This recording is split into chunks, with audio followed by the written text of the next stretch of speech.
Chennai love story. ఈ మూవీని చూసే ముందు అమ్మాయిలు మీకు ఒక విషయం చెప్పాలి. సెన్సిటివ్గా ఉన్న వాళ్ళు కొంచెం జాగ్రత్తగా చూడండి. చెన్నై లవ్ స్టోరీ మిమ్మల్ని నవ్విస్తుంది, షాక్ చేస్తుంది, లాస్ట్కి మీ ఎమోషన్స్తో కబడ్డీ ఆడేస్తుంది. జాగ్రత్తగా వెళ్ళండి, ఎందుకంటే ఈ సినిమా మిమ్మల్ని హెవీ హార్ట్తో బయటికి పంపుతుంది.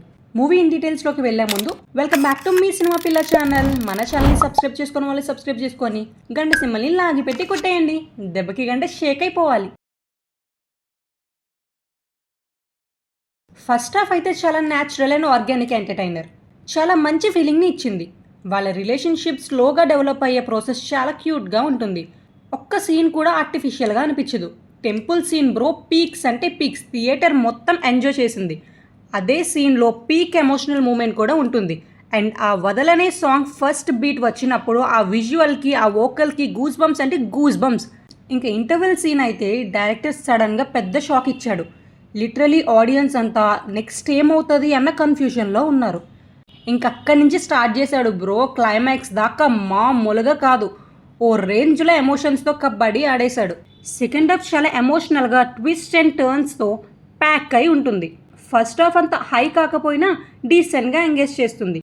కానీ స్టోరీ ఎమోషనల్ వెయిట్ మాత్రం ఎక్కడా తగ్గదు.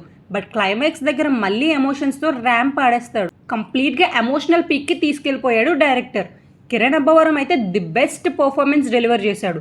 డెఫినెట్లీ తన క్యారెక్టర్ స్టీవెన్ శంకర్ మిమ్మల్ని అట్లీస్ట్ 1-2 days హాంట్ చేస్తుంది.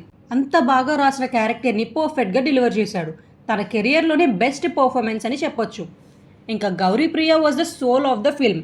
ఎంత బాగా చేసింది అంటే నేనైతే కంప్లీట్గా నివి క్యారెక్టర్లో ఇన్వాల్వ్ అయిపోయా. ఆమె ఎక్స్ప్రెషన్స్, ఇన్నోసెన్స్, ఎమోషనల్ సీన్స్ అన్నీ చాలా జెన్యూన్గా అనిపించాయి. మూవీలో ఒక డాగ్ సీక్వెన్స్ ఉంటుంది భయ్యా. అప్పటిదాకా కొంచెం స్లో పేస్లో వెళ్తున్న సినిమా ఆ సీక్వెన్స్తో సడన్గా జై అని లేస్తుంది. ఆ మూమెంట్లో ఆడియన్స్ ఎనర్జీ కంప్లీట్గా చేంజ్ అయిపోతుంది. ఇంకా టెక్నికల్ సైడ్ చూస్తే ప్రొడక్షన్ క్వాలిటీ చాలా బాగా కనిపిస్తుంది. లొకేషన్స్ అన్నీ ఫ్రెష్గా కొత్త ఫీల్తో ఉంటాయి. ఇంకా విజువల్స్ అయితే చాలా బ్యూటిఫుల్గా ఉన్నాయి. ప్రతి ఫ్రేమ్లో ఒక నీట్ ప్రెజెంటేషన్ కనిపిస్తుంది. ఇంకా మ్యూజిక్ విషయానికి వస్తే మణి శర్మ గారు బెస్ట్ అవుట్పుట్ ఇచ్చారు. Songs and background score cinema ఎమోషన్ని ఎలివేట్ చేస్తాయి. ఎస్పెషల్లీ సాంగ్స్ విజువల్స్తో కలిసి మంచి ఇంపాక్ట్ క్రియేట్ చేస్తాయి. ప్రొడక్షన్ నుంచి సినిమాటోగ్రఫీ వరకు ప్రతి డిపార్ట్మెంట్ డీసెంట్ రిజల్ట్స్ని డెలివర్ చేసింది. సినిమా ఫీల్ని క్యారీ చేయడానికి టెక్నికల్ టీమ్ ఫుల్ సపోర్ట్ ఇచ్చింది. ఇంకా నెగిటివ్స్ గురించి మాట్లాడుకుందాం. ఇన్ని పాజిటివ్స్లో నెగిటివ్స్ కూడా ఉన్నాయి బ్రదర్. మోస్ట్ ఇంపార్టెంట్లీ ఈ స్టోరీ ఎవరిది అనేది ఇప్పటికీ అర్థం కాలేదు. ఫస్ట్ హాఫ్ అంతా స్టీవెన్ పాయింట్ ఆఫ్ వ్యూలో కథ జరుగుతూ ఉంటుంది. మనం కంప్లీట్గా అతనితో ఎమోషనల్లీ కనెక్ట్ అయిపోతాం. కానీ సెకండ్ హాఫ్లో సడన్గా నివి పాయింట్ ఆఫ్ వ్యూలోకి మారిపోతుంది. అక్కడ నుంచి అసలు ఈ కథ ఎవరి గురించి ప్రజెంట్ చేస్తున్నారో క్లారిటీ ఉండదు. ఇంకా నివికి మూవీలో 2 లవ్ స్టోరీస్ ఉంటాయి. మూవీ అంతా ఫస్ట్ లవ్ తోపు కాదే అని చెప్తాడు డైరెక్టర్. దానికి ఒక సాంగ్ కూడా ఉంటుంది. కానీ తర్వాత డైరెక్టర్ తనే ఆ పాయింట్ని కాంట్రడిక్ట్ చేస్తాడు. అసలు డైరెక్టర్ ఏం చెప్పాలి అనుకుంటున్నాడో క్లారిటీ రాలేదు. ఒకసారి ఫిలిం డైరెక్షన్ అంటాడు, ఒకసారి లవ్ అంటాడు, ఫ్యాంటసీ అంటాడు, కామెడీ అంటాడు, పెయిన్ అంటాడు, ఫస్ట్ లవ్ అంటాడు, బెస్ట్ లవ్ అంటాడు, దేవుడు అంటాడు.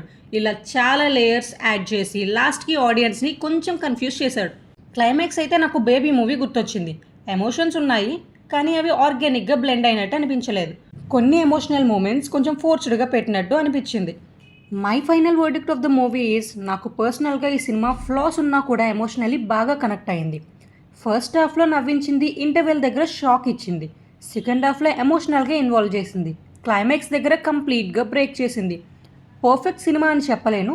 ఈ మూవీ రైటింగ్ అండ్ స్క్రీన్ ప్లేలో చాలా ఇష్యూస్ ఉన్నా Steven Shankar, Nivi, music, emotions, visuals, theatre experience ఇవన్నీ కలిసి నాకు మెమొరబుల్ ఎక్స్పీరియన్స్ ఇచ్చాయి. చెన్నై లవ్ స్టోరీ అందరికీ వర్క్ అవ్వకపోవచ్చు, కానీ ఎమోషనల్ లవ్ స్టోరీస్ని ఫీల్ అయ్యే వాళ్ళకి మాత్రం ఈ సినిమా డెఫినెట్లీ ఒక ఎమోషనల్ రోలర్ కోస్టర్ రైడ్. ఆ love story with flaws but ఎమోషన్స్తో కనెక్ట్ అయ్యే cinema. That's all to the review. మీకు నా రివ్యూ నచ్చితే లైక్ చేయండి, షేర్ చేయండి అండ్ సబ్స్క్రైబ్ చేయడం మర్చిపోకండి. మళ్ళీ ఇంకో మంచి వీడియోతో కలుద్దాం.